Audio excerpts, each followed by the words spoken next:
Assalamualaikum warahmatullahi wabarakatuh. Baik, teman-teman, di sini saya ingin membuat rekaman terkait dengan materi pada pertemuan 3 ya minggu kemarin ya, yang bagian 2. Nah, kita melanjutkan dari materi rekayasa perangkat lunak yang kemarin itu kita belajar mengenai software development life cycle. Ya, di mana ada beberapa framework di situ ya. Ada framework perangkat lunak ya yang terdiri dari activity, action, dan task gitu ya, ada 3. Nah, di sini kita akan melihat action yang pertama, ya activity yang pertama yaitu mengenai requirement yang kita ambil dari frameworknya requirement dari James Brown tahun 2016 ya. Jadi berbeda buku yang kita pelajarin itu beda frameworknya. Nah, kita pakai yang pendekatan modern aja, jadi kita nanti akan sesuaikan dengan framework dan SDLC yang pendekatan modern. Baik, requirement ya atau kebutuhan bahasa Indonesianya ini terkait kebutuhan perangkat lunak ya. Jadi terkait kebutuhan perangkat lunak di mana saat kita ingin membuat perangkat lunak, maka perangkat lunak yang kita buat itu harus bisa melaksanakan tugasnya dengan baik dalam rangka untuk menyelesaikan permasalahan dari user gitu ya. Nah, di sini menurut teori dan definisinya requirement adalah bertujuan untuk menangkap tujuan dari user. Jadi untuk melakukan suatu gathering, gitu ya, menangkap kebutuhan, di mana perangkat lunak yang kita bangun haruslah perangkat lunak yang bisa menyelesaikan kebutuhan itu. Nah, kita tidak ingin bahwa perangkat lunak yang kita ciptakan itu sama seperti yang sudah dijelaskan waktu itu ya. Ada sekitar 40-an% perangkat lunak yang sudah jadi, sudah diselesaikan, namun tidak pernah digunakan. Gitu ya. Nah, di mana pembuatan perangkat lunak ini akan bervariasi tergantung dari kategori perangkat lunaknya. Kalau kita ngomongin perangkat lunak berbasiskan ini aja sistem ya, misalnya operation system, maka kebutuhan-kebutuhan terkait mengapa user membutuhkan suatu operation system yang kita bangun. Gitu ya. Jadi akan membicarakan banyak sekali fitur-fitur unggulan dari operation system kita, karena memang fitur yang dimaksudkan itu adalah fitur yang bermanfaat dan memiliki suatu nilai atau value bagi user yang menggunakan. Gitu ya. Kalau kita merujuk pada kategori software yang lain, misalnya produk lain, kita contohkan aplikasi Office gitu ya, seperti Microsoft Word dan lain-lain. Jadi di situ harus ada keunggulan mengapa user membutuhkan aplikasi itu dan itu adalah kategori di mana penggunanya adalah umum, gitu ya. Nah, kalau penggunanya khusus gimana? Misalnya penggunanya adalah organisasi, maka kita kategorikan ke dalam satu perangkat lunak produk gitu ya. Sama dengan Microsoft Office tadi atau Office tadi. Namun targetnya sekarang khusus yaitu organisasi. Artinya kebutuhan organisasi yang harus kita tangkap ya dan kita selesaikan dalam bentuk software. Jadi software itu menyelesaikan permasalahan organisasi. Ya walaupun banyak ya masalah organisasi yang tidak dapat diselesaikan dengan software. Misalnya ternyata di organisasi tersebut hmm, kekurangan karyawan, wah kan begitu ya. Maka solusinya adalah mereka harus merekrut karyawan gitu ya. Mungkin organisasi itu sulit berkembang karena mungkin jualannya kurang bagus gitu ya atau kurang berkualitas, maka permasalahannya itu ada pada jualan atau barang yang dijual dari organisasi itu. Jadi itu bukan permasalahan perangkat lunak. Jadi di sini adalah seperti definisi yang kedua ya, sebuah gagasan yang harus diwujudkan dalam sebuah software. Artinya perangkat lunak itu menyelesaikan suatu permasalahan di mana memang perangkat lunak yang menjadi solusinya gitu ya. Jadi kita harus bisa menangkap mana kebutuhan yang memang bisa diselesaikan dengan perangkat lunak, mana yang memang kebutuhan bukan diselesaikan dengan perangkat lunak. Jadi jangan kita masukkan ke dalam suatu requirement dalam pembangunan perangkat lunak. Nah, biasanya aplikasi atau perangkat lunak yang akan dibuat gitu ya, harus disetujui oleh semua stakeholder. Nah, stakeholder di sini adalah semua orang yang terlibat dalam pembangunan perangkat lunak tersebut. Jadi ada developer, ada user, ada customer dan lain sebagainya ya termasuk pemangku kebijakan itu juga berperan serta gitu ya dalam mensukseskan suatu perangkat lunak dalam suatu organisasi atau dalam terciptanya suatu perangkat lunak tersebut. Nah, di sini kita akan mempelajari beberapa perbedaan gitu ya antara customer dan user. Jadi ada yang dinamakan dengan user, dan ada yang dinamakan dengan customer. User sendiri adalah orang yang menggunakan perangkat lunak tersebut, artinya yang make gitu ya, make perangkat lunak. Tapi ada juga definisi customer, artinya customer itu adalah orang yang membeli atau memesan perangkat lunak itu. User udah pasti dia adalah customer gitu ya, tapi customer belum tentu user.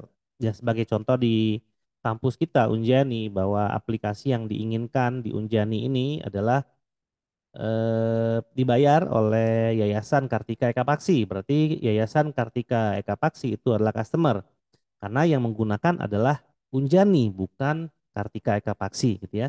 Nah, Unjani dalam hal ini adalah user dan dia sekaligus adalah customer. Ya, karena memang apa aplikasi yang dibangun itu bertujuan untuk meningkatkan visi dan misi dari Universitas Jenderal Ahmad Yani ya.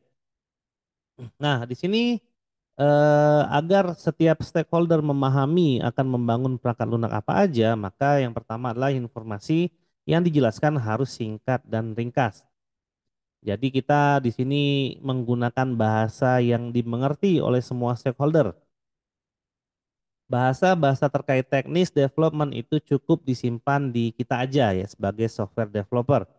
Jadi kita tidak perlu menjelaskan ini adalah kelas diagram, ini adalah use case, ini adalah IR diagram kepada customer atau user itu tidak perlu. Ya, tapi kita harus memberikan suatu informasi yang singkat dan ringkas agar user dan kita semua paham terkait pembuatan aplikasi, ya. Terus yang dibahas adalah problem-problem yang terkait dengan perangkat lunak, ya, problem politik, program kekurangan pegawai, program problem apa produk yang tidak berkualitas dari suatu organisasi misalnya itu tidak perlu kita katakan, tapi kita mengatakan sesuatu tentang bagaimana suatu permasalahan itu dapat diselesaikan oleh perangkat lunak, ya sampai di situ saja. Kemudian apabila kita ingin membuat satu perangkat lunak, maka ada pihak yang terlibat yaitu pemangku kepentingan baik dari sisi customer ya maupun sisi developer. Artinya ketika pihak yang dipercaya gitu ya yang mengambil keputusan dari organisasi tersebut sudah bilang bahwa fitur itu harus dibuat gitu ya dalam bentuk perangkat lunak, maka kita pun akan mengeksekusinya gitu ya. Jadi fitur-fitur yang dibuat itu harus sesuai dengan sepemahaman kita semua ya sehingga dapat dieksekusi dengan baik ya oleh kita semua ya. Jadi kita semua adalah stakeholder dan kita semua itu memang diwajibkan untuk terlibat dalam pembangunan suatu perangkat lunak. Jadi tidak zamannya lagi di mana customer hanya memerintah software developer untuk membuat perangkat lunak, ya hanya memberikan uang, taunya jadi beres dan lain-lain itu tidak bisa lagi sekarang. Karena memang kebutuhan perangkat lunak itu sangat sangat apa kompleks gitu ya. Nah, di sini tugas kita adalah untuk menyederhanakan kompleksitas itu dan kita akan dibantu dan harus dibantu oleh user gitu ya dalam membuat perangkat lunak yang bisa membantu pekerjaannya dia. Ya. Jadi user pun di sini diminta untuk berperan aktif ya dalam pembangunan perangkat lunak. Nah, kesulitan yang biasanya kita hadapi adalah mengedukasi gitu ya bahwa perangkat lunak ini memang harus didampingi oleh user dalam pembuatannya. Ya. Kadangkala user sendiri tidak paham gitu ya terkait perangkat lunak yang mau dibangun. Mereka tidak mengerti tentang fitur atau fungsi-fungsi apa saja yang dibangun dan lain-lain. Maka kita biasanya software developer atau khususnya di sini adalah sistem analis itu bisa mengedukasi para user ya. Khususnya ini aplikasi-aplikasi yang dipesan khusus ya bagi user yang khusus pula ya seperti kita lakukan dan kita gunakan di Universitas Jenderal Ahmad Yani yaitu portal student ya untuk mahasiswa dan portal dosen untuk dosen ya itu adalah sistem akademik. Nah, kita lihat definisi umumnya dari buku yang kita pakai gitu ya. Dia mengambil beberapa definisi, salah satunya dari definisi IEEE bahwa suatu kebutuhan itu adalah suatu kondisi atau kapabilitas yang diperlukan bagi user untuk menyelesaikan permasalahannya atau mencapai tujuannya. Jadi suatu kondisi atau kapabilitas itulah yang nantinya akan kita ambil, kita gathering dari user untuk membuat suatu perangkat lunak. Nah, jadi kita udah punya tujuan tuh ya. Dari sini kita udah punya tujuan bahwa kebutuhan user adalah menyelesaikan permasalahannya atau mencapai tujuannya, gitu ya. Nah, user dalam hal ini tadi kita bilang bahwa Unjani adalah user ya dalam unit bisnis. Kemudian ada mahasiswa, ada dosen, ada siapapun itu dari sisi pengguna dan ada juga kebutuhan-kebutuhan lain dari sisi aplikasi. Di mana kebutuhan itu kita tuangkan dalam 3 tahap, yaitu kebutuhan bisnis, kebutuhan user, dan kebutuhan fungsional, yaitu terkait dengan aplikasi. Lalu definisi yang kedua adalah suatu kondisi atau capability yang harus bisa diselesaikan dengan menggunakan sistem, gitu ya. Nah, di mana kebutuhan-kebutuhan itu nanti akan bisa terpuaskan dari standar-standar kontrak kepuasa apa spesifikasi atau semua formal impos dokumen itu artinya sesuai dengan kontrak lah gitu ya. Kita ngomongin kontrak karena pembangunan perangkat lunak itu adalah suatu proyek di mana proyek itu dimulai dengan suatu kontrak proyek. Nah, kontrak proyek pun akan dimulai dengan membuat suatu produk gitu ya, dengan membuat suatu definisi produk apa yang akan dibangun nantinya dan kondisi produk tersebut yang akan dibangun didefinisikan di fase requirement ini gitu ya. Nah, dari sini kita tahu bahwa memang perangkat lunak yang dibangun itu harus bisa menyelesaikan permasalahan user dan mencapai tujuan-tujuan dari user. Nah, saat membuat suatu requirement, kita akan dihadapi dengan berbagai macam tantangan, gitu ya. Seperti yang saya jelaskan di beberapa pertemuan, berbicara dengan manusia itu lebih sulit ya daripada berbicara dengan komputer. Nah, di sini ada beberapa hal yang kita bisa evaluasi gitu ya dari sisi requirement yang kita dapatkan nantinya dan kita bisa katakan bahwa requirement itu termasuk adalah requirement yang good gitu ya. Nah, sayangnya dalam requirement ini tidak ada yang the best gitu ya, hanya ada yang good. Karena apa? Karena perangkat lunak selalu berevolusi dan penciptaan suatu requirement itu bisa banyak sekali distraksinya ya. Tidak hanya masalah teknis tapi masalah non teknis juga itu kita akan terdistraksi ya dari pendapatan apa perekrutan atau penggateringan requirement ini. Nah, di sini ada beberapa hal yang mengatakan bahwa suatu requirement itu dinyatakan bagus gitu ya. Yang pertama itu adalah tidak ambigu. Jadi dalam menangkap suatu requirement dari aplikasi yang kita akan buat itu tidak boleh ambigu. Nah, seperti yang sering saya contohkan ada suatu aplikasi, kita ambil satu contoh aplikasi untuk cuti gitu ya, aplikasi cuti pegawai. Kita tahu bahwa aplikasi cuti pegawai itu terkait dan mengikuti dari aturan dasar negara kita ya terkait cuti. Kita punya di sini undang-undang Cipta Kerja gitu ya, undang-undang buruh. Lalu kita juga akan mengikuti undang-undang atau aturan-aturan terkait dengan perusahaan tersebut gitu ya. Jadi aplikasi cuti yang kita bangun itu tidak boleh bertentangan dengan undang-undang negara ataupun bertentangan dengan peraturan yang ada pada perusahaan tersebut. Maka misalnya kita akan membuat satu aplikasi cuti. Ya, kalau aplikasi cuti kan artinya ada cuti tahunan, gitu ya, ada cuti besar, ada cuti melahirkan ya untuk perempuan, ada cuti hari raya, beribadah dan lain-lain. Nah, maka definisi cuti ini harus kita keluarkan ya dengan cara tidak ambigu.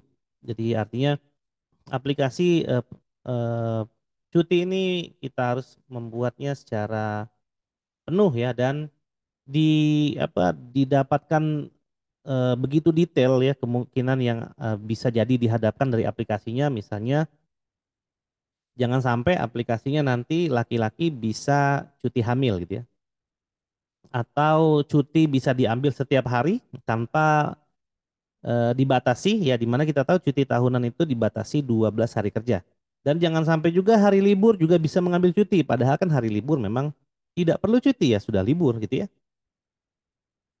Nah, jadi beberapa statement tadi kita harus utarakan tanpa ada ambigu sedikit pun. Artinya kalau akan membuat satu aplikasi cuti di mana ada fungsi untuk cuti tahunan misalnya 12 hari, maka kita definisikan fungsi cuti tahunan itu dengan berbagai macam detail gitu ya, agar cuti tahunan itu tidak ambigu gitu ya. Jadi misalnya cuti tahunan bisa diambil langsung 12 kali atau bisa dicicil. Apakah cuti tahunan itu bisa diakumulasi di tahun-tahun berikutnya? Apakah cuti tahunan itu bisa diambil kapanpun ya? Atau ada hari-hari khusus? Atau ada waktu-waktu khusus misalnya setelah pekerjaan selesai dan lain-lain dan seterusnya itu kita harus definisikan dengan detail ya. Sampai suatu fungsi itu dinyatakan tidak ambigu gitu ya. Kemudian yang kedua itu adalah testable atau verifiable, artinya requirement yang kita berhasil untuk dapatkan itu bisa diuji kebenarannya. Ya, harus bisa diuji ya, jangan sampai tadi laki-laki kok bisa mengambil cuti melahirkan gitu ya. Dan kalaupun perempuan yang mengambil cuti melahirkan, kita tahu bahwa cuti melahirkan itu sesuai dengan undang-undang adalah 3 bulan ya, di mana 1 bulan itu diambil sebelum hari perkiraan lahir ya HPL, dan 2 bulan itu diambil setelah HPL. Berarti kan kita harus bisa mengujinya gitu ya, harus bisa teruji tuh si requirement itu. Eh, Bagaimana tata cara pengambilan cuti bagi perempuan yang sedang hamil gitu ya. Kemudian harus clear, jelas ya. Di mana clear itu definisinya adalah konsisten, terse, simple dan precise ya atau presisi. Jadi dalam kita mendefinisikan suatu requirement, biasanya kan user itu memiliki ekspektasi gitu ya. Memiliki ekspektasi dalam fungsi-fungsi aplikasi tersebut di mana kita harus menjaga agar ekspektasi user itu tidak terlalu tinggi dan tidak terlalu rendah saat perangkat lunaknya itu nanti akan jadi gitu ya. Kemudian requirement juga harus jelas, jelas banget. Tidak boleh ada yang ambigu ya, tidak boleh ada yang disembunyikan. Jadi semua itu jelas ya. Misalnya untuk mengambil cuti, syarat mengambil cuti apa gitu ya, itu semua harus jelas. Ya, apabila ternyata ada kondisi yang tidak terpenuhi dari mengambil cuti gimana? Nah, itu juga harus definisikan dengan jelas ya. Misalnya ada cuti keluarga yang meninggal gitu ya, maka kan cuti harus diambil langsung ya pada hari ini. Mungkin ada administrasinya tuh untuk syarat cuti keluarga meninggal yaitu surat kematian misalnya. Nah, namun kita tahu bahwa surat kematian itu biasanya dibuat oleh pemerintah setempat RT atau RW itu sehari setelah dimakamkan gitu ya. Artinya memang cuti itu bisa diambil, dokumentasi administrasi bisa menyusul, tapi cuti itu akan dihitung tetap di hari di mana karyawan tersebut mengambil cuti gitu ya. Walaupun nanti administrasinya saja yang menyusul ya. Kalau nggak salah ada keluarga yang meninggal itu cutinya adalah 2 hari atau 3 hari ya. Lalu requirement yang baik itu adalah benar ya, ya correct. Jadi memang requirement itu harus benar ya. Jadi misal kita mau bikin aplikasi nih untuk Unjani, maka si sistem analis harus mempelajari bagaimana Unjani ini akan menggunakan aplikasi tersebut gitu ya. Misalnya aplikasinya adalah sistem akademik, maka eh, pihak yang akan membuat sistem akademik itu harus benar-benar memahami bagaimana sistem akademik itu berjalan di Unjani. Jadi jangan sampai sistem akademik yang akan dipakai kita nanti di Unjani itu berdasarkan dari asumsi-asumsi di mana asumsi itu berdasarkan portofolio mereka di kampus lain. Misalnya mereka pernah mengerjakan aplikasi yang serupa nih di kampus lain. Tapi tetap aja gitu ya, kampus lain itu walaupun sama-sama pendidikan ya berjalan di arena bisnis pendidikan seperti Unjani dan teman-temannya, tapi kegiatan, budaya bekerja dan aturan-aturan di kampus itu mungkin agak berbeda gitu ya antara suatu kampus dengan Unjani. Maka kita harus mendefinisikan requirement itu dengan datang langsung ya ke Unjani.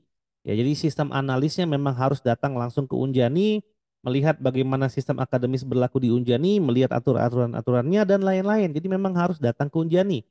Tidak boleh asumsi seperti Telkom kemarin. Ya, sistem akademik Telkom diterapkan di Unjani, tapi Telkom memaksakan ya apa yang terjadi di mereka juga harus terjadi di kita. Nah, itu nggak bisa gitu ya. Artinya itu tidak benar ya. Nah, mereka harusnya mendatangkan sistem analis yang handal, di mana sistem analis tersebutlah yang harusnya datang ke Unjani dan mereka menggathering suatu kebutuhan dan kebutuhan itu memang benar-benar dibutuhkan oleh kita di kampus Unjani ya. Lalu yang berikutnya adalah understandable ya, dapat dimengerti, dapat dipahami. Jadi requirement yang akan kita susun nantinya itu harus dipahami karena nanti requirement itu akan didesain dan akan diimplementasikan bagi programmer gitu ya. Jadi jangan sampai kita membuat suatu narasi, fungsi aplikasi misalnya dan programmer kita nggak ngerti gitu ya. Atau sistem analisnya yang nggak paham ini ternyata ngomong apa nih gitu ya. Software designer yang nggak paham maksudnya. Software designer nggak paham ini maksudnya bikin apa ya. Saya harus mendesain apa saya nggak paham karena secara requirement dia nggak paham. Lalu kemudian harus feasible, ya artinya realistik dan possible ya semua fungsi-fungsi aplikasi yang diinginkan oleh customer atau user itu harus realistis dan memang bisa dibuat. Ya. Jadi jangan sampai permintaannya itu melebihi dari teknologi yang ada sekarang atau waktu yang diminta itu melebihi mustahil untuk dikerjakan. Nih kita tahu bahwa di awal kita belajar the nature of software bahwa perangkat lunak itu butuh waktu atau effort untuk mengerjakannya, tidak bisa minta hari ini besok selesai gitu ya. Dan tidak ada pula sihir atau magic apapun yang bisa membuat perangkat lunak. Jadi itu tidak mungkin. Jadi requirement yang baik itu harus realistik dan possible. Lalu yang berikutnya adalah independen, di mana memang sistem analis tidak boleh terlibat masalah perasaan atau politik atau apapun itu dengan organisasi tempat dia akan membuat perangkat lunak ya, tempat dia akan melakukan analisis terhadap requirement-nya dia. Jadi itu dibuat secara independen. Kemudian atomik artinya requirement yang dibuat itu harus bisa didefinisikan sampai ke level yang paling kecil ya, sampai ke level fungsi. Jadi nanti seperti yang saya bilang tadi bahwa ada 3 pendekatan requirement yang sering kita pakai gitu ya dalam menangkap kebutuhan dari organisasi terutama. Yang pertama adalah kebutuhan bisnis, yang kedua adalah kebutuhan user, dan yang ketiga adalah kebutuhan fungsional, yaitu kebutuhan dari si aplikasi itu sendiri harus memiliki fungsi seperti apa.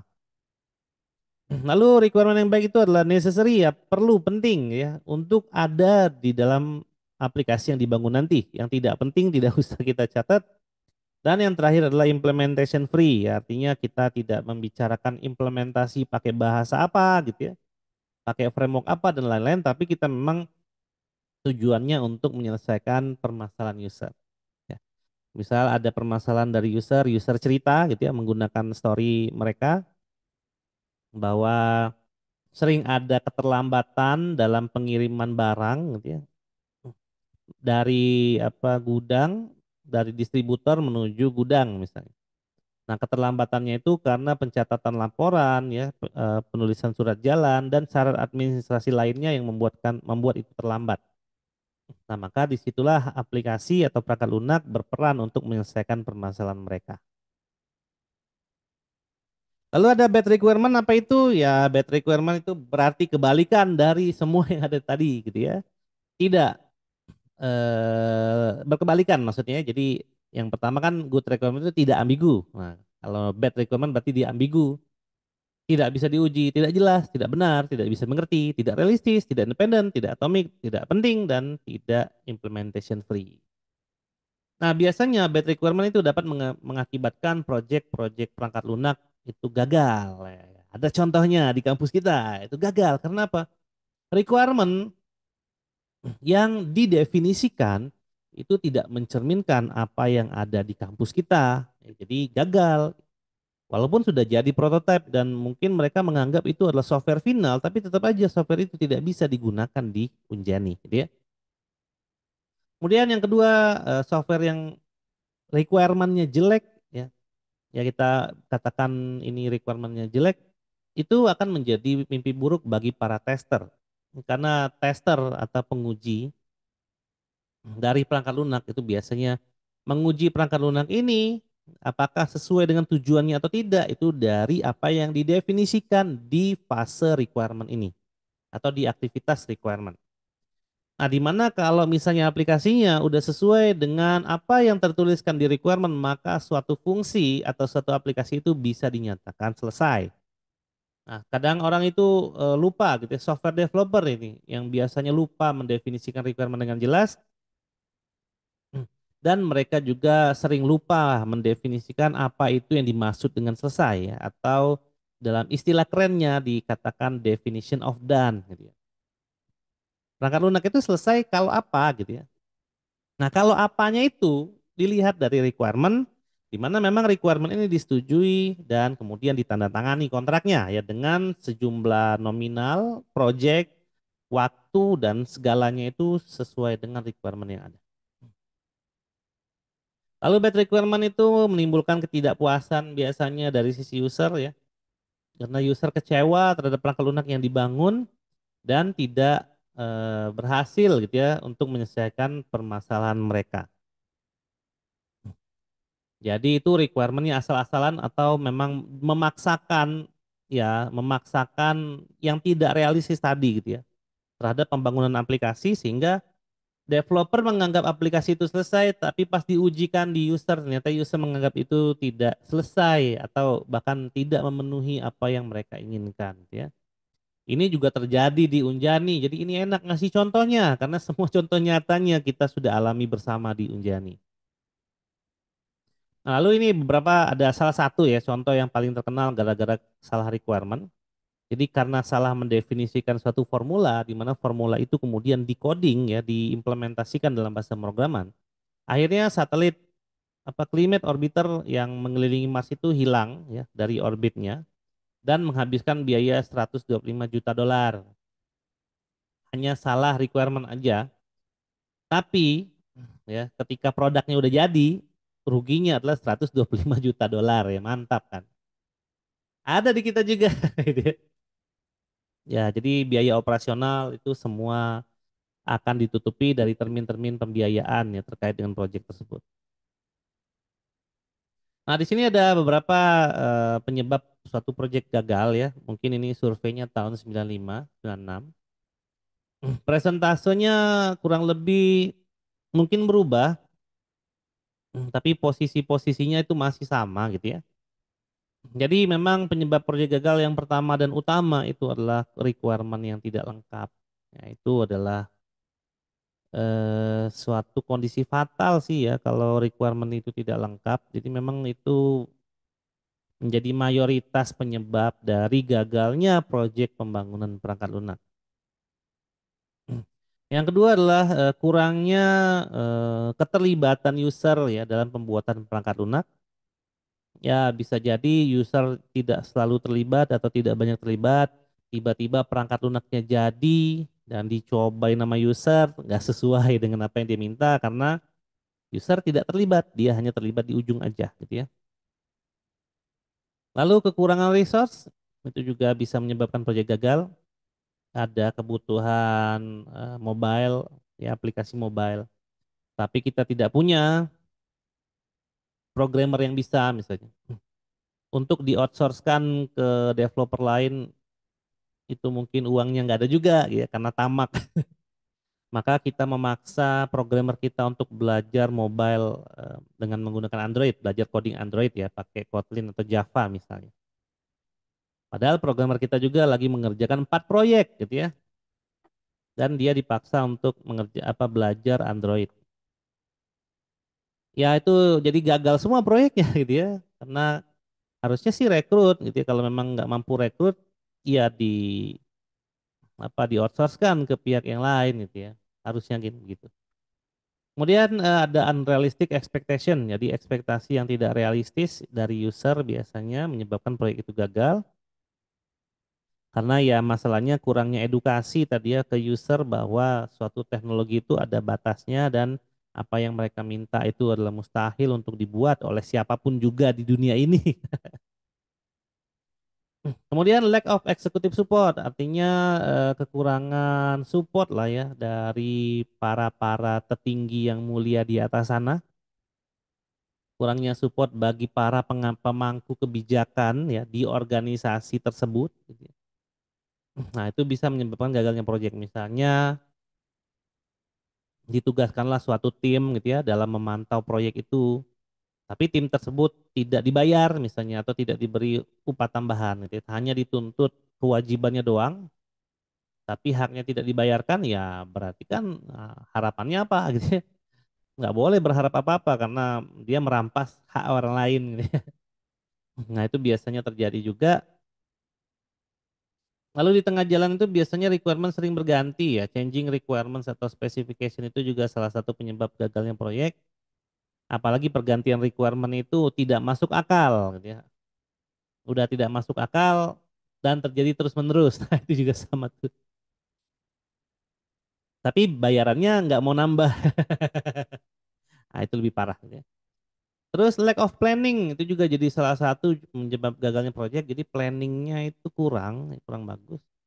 Dan didn't need it any longer atau tidak diperlukan lagi itu juga bisa menjadi penyebab gagalnya proyek. Misalnya kita disuruh membuat aplikasi untuk melaporkan mahasiswa ya ke PDDikti misalnya. Saat aplikasi itu sudah mau selesai, ternyata PDDikti membuat sendiri aplikasi dan kita diminta untuk membuat aplikasi dari yang mereka buat. Gitu ya. Artinya proyek kita itu tidak bisa dilanjutkan lagi karena memang aplikasinya harus dari PDDikti. Nah, kira-kira seperti itu.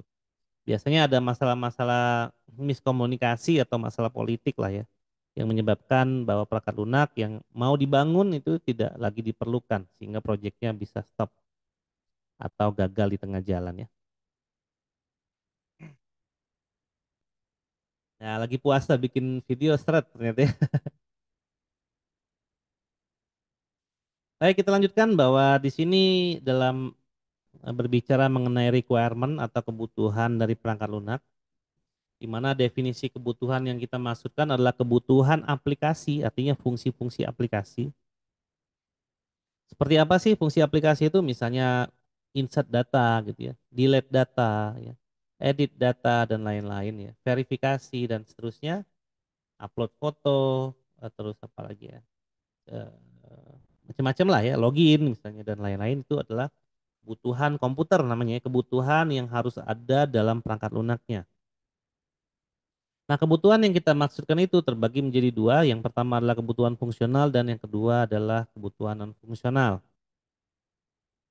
Kebutuhan fungsional itu adalah kebutuhan fungsi-fungsi apa saja yang software itu harus ada ya dalam mencapai tujuan user tadi atau dalam mengatasi permasalahan dari user tadi. Itu namanya fungsional. Lalu yang kedua ada yang namanya kebutuhan non fungsional, artinya environment apa sih nanti yang akan harus ada gitu ya saat aplikasi itu jadi. Misalnya kapasitas dari server gitu ya, terus penggunaan kode enkripsi, pengamanan, lalu penggunaan aplikasi sesuai dengan etika yang berlaku gitu ya dan lain sebagainya itu namanya kebutuhan non fungsional. Nah, kebutuhan fungsional itu sendiri adalah mempelajari terkait kebutuhan pemakai, lalu kita definisikan apa yang pemakai butuhkan atau yang user butuhkan dalam fungsi perangkat lunak. Gitu ya. Misalnya kita eh, melakukan wawancara gitu ya terhadap bagian keuangan. Kita tanyakan apa yang selalu menyebabkan laporan keuangan yang dilaporkan ke yayasan misalnya itu selalu terlambat.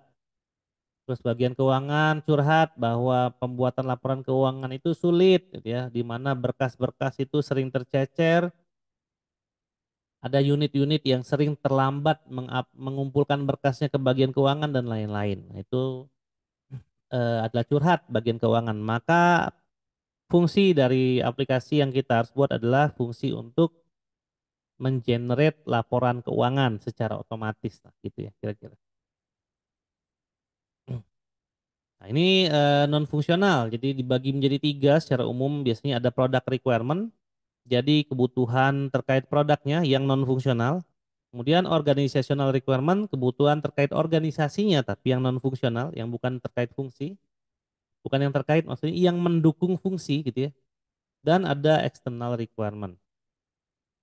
Product requirement terbagi menjadi berapa? Empat ya, jadi usability-nya artinya produknya itu penggunaannya seperti apa, lalu efisiensi, reliability, dan portability. Efisiensi dibagi menjadi dua, performance dan space. Misalnya fungsi untuk generate dokumen, bahwa Saat aplikasi mengenerate dokumen, waktu yang dibutuhkan untuk eksekusi adalah 0,1 milisecond, misalnya cepat banget ya. Lalu saat mengenerate requirement, software yang dibutuhkan adalah apa, OS operation systemnya apa, gitu ya, servernya seperti apa dan seterusnya. Lalu ada organizational requirement, ada delivery requirement itu bagaimana saat aplikasi itu sudah jadi dan diserahkan. Lalu implementation requirement, bagaimana aplikasi itu akan diimplementasikan di organisasi tersebut. Kita misalkan saja ini aplikasi absen online lah ya. Nah, harusnya kan dosen itu dikatakan hadir kalau dosen itu memang berada di kelas kan. Nah, bagaimana caranya mengetahui dosen itu berada di kelas? Bisa dengan tab ID card dosen di dalam kelas, gitu ya. Atau aplikasi kita mendeteksi dengan mobile phone tentunya bahwa dosen itu berada di area kelas, gitu ya. Nah, nggak boleh kan dosen itu hadir tapi dosennya lagi di mana gitu ya. Nah, itu adalah implementation requirement, lalu standar requirement juga ada di situ. Kemudian ada kebutuhan eksternal lainnya, ada interoperability, etika gitu ya. Lalu ada legislatif, legislatif dibagi menjadi dua, ada privacy dan safety itu terkait dengan ini ya, keamanan ya atau security lah kurang lebih. Nah, bagaimana caranya kita untuk bisa mendapatkan kebutuhan dari user? Yang pertama caranya adalah wawancara. Kita bisa bertanya pada divisi-divisi terkait tentang apa yang menjadi kendala mereka dalam melakukan pekerjaan mereka, gitu ya. Lalu kita bisa lakukan dengan cara membuat kuesioner, lalu kita bisa lakukan rapat atau pertemuan terbuka, membuka prototipe, membuat prototipe juga misalnya, di mana mungkin user tidak punya pengalaman atau experience dalam menggunakan aplikasi di organisasinya dia gitu ya. Ataupun kita bisa memvalidasi ya apa yang kita dapatkan itu dengan cara melakukan observasi langsung ke lapangan. Mungkin tidak semuanya harus kita lakukan ya, mungkin salah satu saja cukup, tapi kurang lebihnya maksudnya itu harus bisa menangkap dan harus bisa good requirement yang kita definisikan di atas tadi tercapai. Artinya kalau kita masih ada keraguan di hati dalam menangkap satu requirement, maka mungkin lima-limanya harus kita jalankan gitu ya. Mungkin tidak cukup dengan wawancara saja, mungkin tidak cukup juga wawancara dan kuesioner, kita harus observasi, kita harus bikin prototipe dan lain-lain. Nah, ini biasanya permasalahan yang sering dihadapi gitu ya dalam melakukan proses requirement. Yang pertama user itu biasanya kadang-kadang bingung gitu ya. Butuh apa sih aplikasinya gitu ya. Kita contohkan aja aplikasi layanan mahasiswa deh gitu ya. Berarti ada 10.000 mahasiswa ya di Unjani. Apakah kalau saya tanya semua mereka paham mereka butuhnya apa? Enggak juga kan itu ya. Atau mereka paham sebenarnya butuhnya apa tapi menjelaskannya yang nggak bisa. Nah itu sering terjadi ya dalam berbicara atau berinteraksi sesama manusia. Lalu yang kedua, pengguna biasanya menjelaskan kebutuhan dengan cara yang sulit dipahami, jadi mereka doang yang ngerti ya, kita kita nggak paham. Ini mereka tuh menjelaskan suatu pekerjaan atau suatu kondisi di mana mungkin yang mereka jelaskan itu melanggar dari apa yang diatur oleh organisasi. Lalu setiap pengguna itu memiliki konflik kebutuhan. Misalnya mahasiswa informatika dengan mahasiswa kedokteran itu mungkin memerlukan layanan yang berbeda. Karena mungkin mahasiswa kedokteran itu membayar lebih gitu ya, karena memang mereka mahal bayarannya. Tapi kan harusnya setiap mahasiswa itu memiliki hak dan kewajiban yang sama ya, entah itu kedokteran, entah itu informatika, entah itu ekonomi dan lain-lain harusnya sama. Nah, jadi tidak sering kali ya saat kita melakukan wawancara itu ada konflik kebutuhan antara user yang kita lakukan wawancara. Lalu kemudian berikutnya adalah faktor politik. Nah, ini yang berbahaya gitu ya. Biasanya dalam organisasi selalu ada politik, ya ada yang menjelekkan itu di belakang, gitu ya, ada yang bermain politik begini begitu. Kita mungkin cukup tahu aja tapi tidak perlu terlibat karena kita harus independen tadi ya. Kemudian di tengah jalan ada perubahan kebutuhan biasanya selama proses analisis dan ada pun juga bisa jadi kebutuhan tersebut akan terkendala dari perubahan bisnis gitu ya. Jadi proyeknya mungkin selama setahun berlangsung.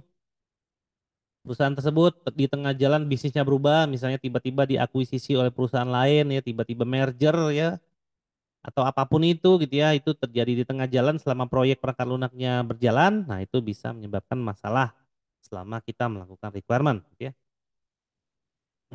Nah, kalau kita kaitkan proses requirement ini dengan proses yang kita pelajari kemarin ya dengan software proses dan frameworknya, maka di sini akan ada activity yang namanya requirement, di mana requirement ini akan dibagi menjadi beberapa action. Misalnya yang pertama adalah action wawancara. Lalu wawancara memiliki beberapa pekerjaan nih, work activity, nyiapin pertanyaan dulu dan seterusnya. Lalu ada work produknya, ada produk yang dihasilkan. Setelah itu wawancara terjadi, maka produknya adalah hasil wawancara. Kemudian ada key point-nya, apa quality-nya, artinya apa yang menjadikan wawancara yang kita lakukan ini udah tepat, udah benar, udah selesai, udah sesuai dan lain-lain. Dan ada project milestone, kapan ya wawancara ini kita lakukan. Ya tentunya milestone harus mengikuti plan dari keseluruhan development ya. Karena membangun perangkat lunak itu nggak cuman requirement doang, ya masih ada desain, masih ada tahapan-tahapan yang lain. Nah intinya action yang dilakukan selama requirement itu adalah action yang terkait dengan requirement analysis ya dan memiliki beberapa task set. Work activity itu berarti melakukan sesuatu terkait dengan requirement. Work product itu adalah hasil dari requirement yang dilakukan. Key point itu penentuan kualitas dan milestone adalah sesuai planning. Di akhir daripada action itu pasti perlu ada verifikasi dan validasi untuk meyakinkan bahwa apa yang kita buat itu memang benar-benar harus dieksekusi ya. Contohnya tadi kita membutuhkan asesmen dari para atasan atau pemangku kebijakan organisasi bahwa kebutuhan ini memang harus diselesaikan. Nah, itu adalah action yang terakhir biasanya. Nah, setelah ini beres, maka kita bisa lanjut ke fase desain. Nah, tentu setiap action dan require activity ini akan terkait dengan software development life cycle yang diambil ya. Jadi itu strategi development yang diambil ya. Kita udah belajar kemarin ada 4, ada linear, ada iteratif, evolutionary dan ada paralel. Jadi akan terkait dengan itu. Bisa jadi analisis dilakukan sekaligus gitu ya, itu adalah prosesnya linear ya menggunakan waterfall misalnya, atau yang berevolusi yang dikit-dikit dulu atau yang beriteratif ya dan lain-lain. Jadi itu disesuaikan saja dengan software development life cycle yang menjadi strategi kita dalam membangun suatu perangkat lunak. Baik, seperti itu kurang lebih materi kita pada hari ini ya. Terima kasih sudah menyaksikan video ini sampai dengan akhir ya. Wassalamualaikum warahmatullahi wabarakatuh.